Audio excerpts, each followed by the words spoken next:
¿Qué tal amigos? Stuart here from Spain Speaks. Today with another video about living here in Spain, or life in Spain in general. And I thought today we'd talk about the European Union, Spain's role in it. What is the European Union, and whether or not, in my opinion, it's been successful or not. Those are the questions we'll be answering today.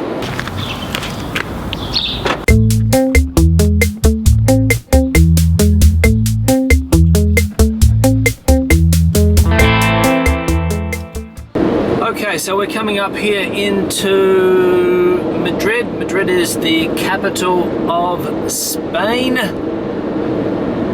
and the European Union. Well, this is a fairly topical thing at the moment, considering that the UK is in the process of deciding whether or not they want to stay in the European Union. So I'll just start this vlog by saying that I'm not from the European Union. As you can probably tell from my accent, I come from Australia, and I moved to Spain 18 years ago. Just slow down here because we've got speed cameras in this tunnel. So I've been living in the European Union now since 1998. Well, in fact, I lived there for a little. I lived in the European Union a couple of years before, when I lived in the UK for a couple of years as well. So, I mean, I was in the European Union, but I wasn't in continental Europe, let's say. So, what is the European Union, in case you're wondering? Well, the European Union is this political and economic body of countries that was established after World War II in order to bring peace primarily, and also to have a trading zone amongst the European countries, and for everything to be controlled more or less centrally. Spain joined the European Union in the 1980s, I believe, or even perhaps later. I'll have to probably check the facts on that. But Spain wasn't one of the first countries to join the European Union. It joined quite a bit later than, obviously, the founder countries like France, Germany, etc. So Spain joined with Portugal in the 80s. And everything was fine. For a country like Spain, which had political uncertainty or instability for a lot of the 20th century, the European Union, of course, was on paper a fantastic idea. So when Spain entered the European Union, the borders disappeared. Well, they took actually a while to disappear. It wasn't an overnight thing. I remember coming to Europe in 1991, and there were still borders between Portugal. I remember having to show my passport at the Portuguese border when I went into that country, because, you know, there was still a physical border check. That's today completely gone. You cross the border into Portugal, you cross the border into France, you cross the border into any European country in the Schengen group, and you don't have any problems at all. There's no stops, there's no checks, there's no controls. So what did that mean? What did entering the European Union mean for a country like Spain? Well, it meant that the trade barriers automatically disappeared, of course. It meant that there was a common trading zone. Spanish businesses could trade a lot easier with other European countries, and also there was freedom of movement. So European people are free to live and work in any one of the member states without any type of restriction. I think probably, for example, if you're European and you come to live in Spain, you have to register at a local council. You also have to register with the government, because they have like a security system in place, which means that you have to become an official resident, I think.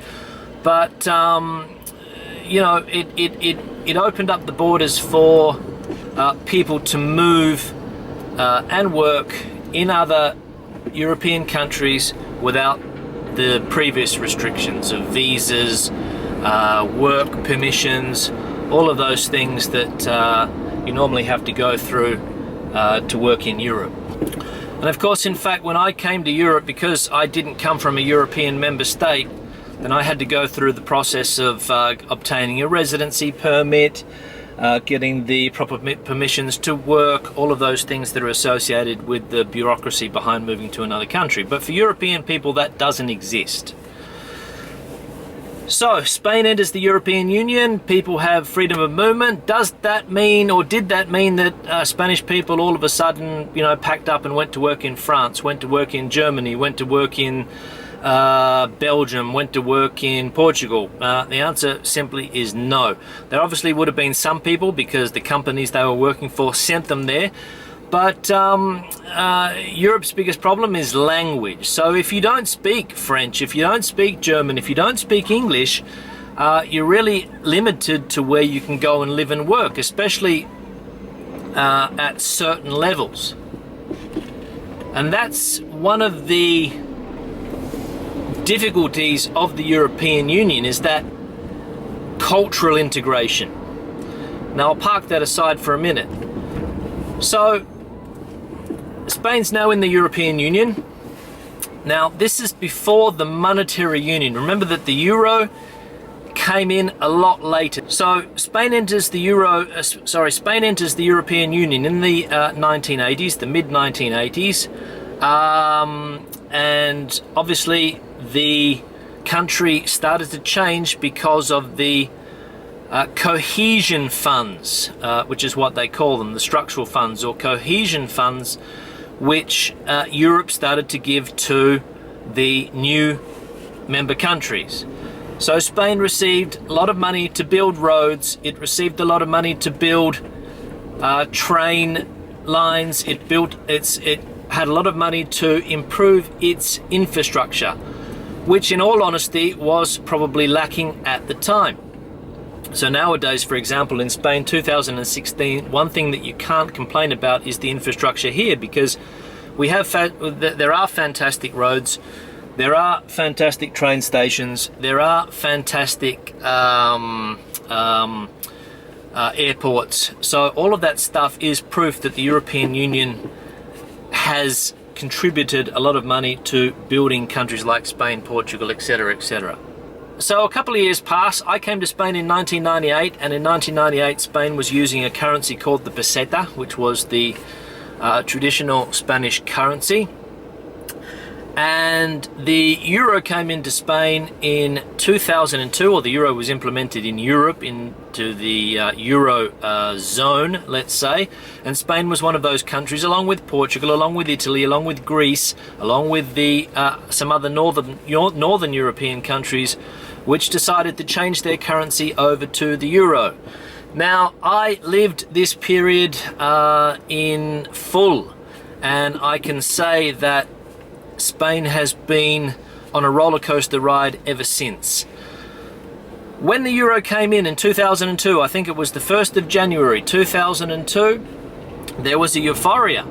I mean, I can remember at the time, one of the first things that I did was go to a bank and get euros, because I was interested in, you know, this new currency, this revolutionary idea that was the euro. Now we're in a bit of a traffic jam here, so hopefully we'll be able to get through it. Now we're going down the main tourist strip in Madrid, which is called the Paseo del Prado.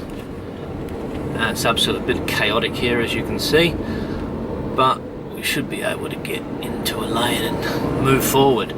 So in this street here we have all of the famous museums. For example, the Prado Museum, the Thyssen Museum, Reina Sofia Museum is also here as well. It's a busy street, as you can see. But anyway, back to the euro. So Spain was euphoric. The euro had come in. Everybody was keen to see what this new currency looked like. And from day one, the euro changed the way we do things here in Spain. The first thing that happened was that there was an automatic rounding up of virtually everything, especially at a restaurant and just general leisure level, let's say, bars, restaurants, all of those things. There was an immediate rounding up of pesetas to the nearest euro, because the exchange rate that we had here in Spain for the euro was 166.361. Don't quote me on that, but I think that was it. It was 166.361 pesetas to 1 euro, which meant that if something before cost 100 pesetas, as soon as the euro came in, it automatically cost 1 euro. People did that rounding up to the nearest euro. So a coffee which cost you before 100 pesetas suddenly cost you 1 euro, which was a 66% increase. Now this was a 66% increase that was felt in a lot of things. Not only coffee, not only in restaurants, not only in bars, but in a lot of other activity as well. There was just the rounding up. A lot of people that were giving services also did this rounding up. I mean, nobody stuck to the official rate. If you were charging 1,000 pesetas for a service, you were all of a sudden charging sometimes 10 euros, which was obviously a huge difference. And none of this showed up in the official inflation results. I mean, there was no inflation of 66%. I mean, there was the normal inflation of 3.5, 4% inflation. There was no 66% inflation, but you did notice it on a day-to-day level. And that's when the problem started to come as well, because Spain also went into a bubble, a construction bubble, because there was money coming into this country left, right and center through the banks. The banks were channeling this money into the country. I remember at the time I was being offered credit cards. Credit cards would arrive in the mail and they would say, sir, you have 2,000 euro credit on this credit card at 16% interest, blah, blah, blah, blah. I didn't even ask for the credit card, but I was given the credit card. Now, I took the credit card and cut it up, which was a responsible thing to do in hindsight, but there were a lot of people that didn't do that. So people started to get into debt. People started to go crazy buying property. People started to go crazy buying new cars, because all of these German products basically flooded the market. You can see in front of me that we have an Audi motor vehicle, and to the right you can see that we have a BMW. It's not so bad at the moment, but 10 years ago this was the most common car in Spain. Porsches, there's a Porsche on my left here as well, you probably can't see it, but there's a Porsche over here, an Audi in front of me, a BMW to my right. So people went crazy buying these German motor cars, and German motor cars are expensive, but it didn't just happen with motor cars, it happened with electrical appliances, it happened with virtually everything that was in the marketplace, in the shops. All of a sudden became these luxury German goods. Siemens refrigerators, Siemens ovens. Before you used to use a Spanish brand oven, but all of a sudden, bang, everybody was starting to use Siemens, AG, all of these other expensive German brands that were only available to the well-off, let's say, before. Then all of a sudden it became the norm to have all of these fancy German products. Now hopefully we'll be able to get through this traffic jam here, which is pretty heavy.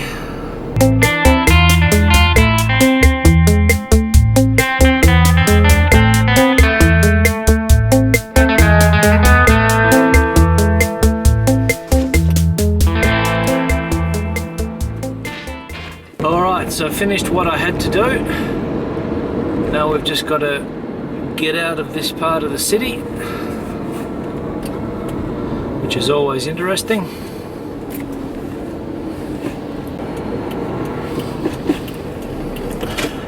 Alright, so more or less we'll pick up where we left off, and that is whether or not the European Union has been good for Spain or not. Now, really I can't comment. I didn't live in Spain before the European Union. I don't know what it was like. I can't say. But from a stability point of view, yeah, perhaps it's better. From an economy point of view, absolutely not. The economy seems to have stagnated. We've been in a crisis here for the last 7 or 8 years. All of that money that was flooding into the country has dried up. People now have to realize that Spain is not going to receive the money that it received before. So obviously there's going to be less money to spend on infrastructure. That means less jobs. And basically Europe tells you what to do. So you can't spend more money than they allow you to do. The situation wasn't as bad as, let's say, Portugal. Portugal and Greece are the other extremes of the European Union. They are in a plan which is known as a Troika, and Troika is an austerity plan basically. Spain didn't fall into the Troika. It managed to convince Europe that it could fix its own problems. Again, you could argue whether they are being successful or not in doing that. But basically, the buzzword at the moment in all of these southern European countries is austerity. Governments have less money to spend. That means that there's less services. That means that people don't have the same level of service that they had before, which leads to political instability, and basically that's it. So I don't know. I mean, you can sort of, come to your own conclusion whether Spain's been better off in the European Union or not. If you're Spanish and you're watching this, I mean, let me know what your opinion is. A lot of people seem to tell me that, Spain is better for being inside the European Union. Again, I don't know. I wasn't here before, so I can't say. So yeah, that's it. Are things going to get better? Well, obviously Spain's not going to leave the European Union, I don't think. Will the euro continue? Again, a debatable question. Who knows? It's one of those things. Spain seems to have gone backwards, in my opinion, since we've been in the European Union from that particular point of view. So it's hard to say. It's hard to say. But I've got to get down into a tunnel now, which they're telling me that a lane is cut, so we can't get down. Got this idiot taxi driver trying to get in as well. Yeah, you just work your way in there, mate. No worries. So that's it. So yeah, so if you've got an opinion about the European Union, let me know. If you're British and you're going to vote to leave the European Union, perhaps leave it in the comment section below as to why you don't think it's a good idea. I'll sign off from this vlog now. Questions or comments, just leave them in the section below, and have a good day. Hasta luego.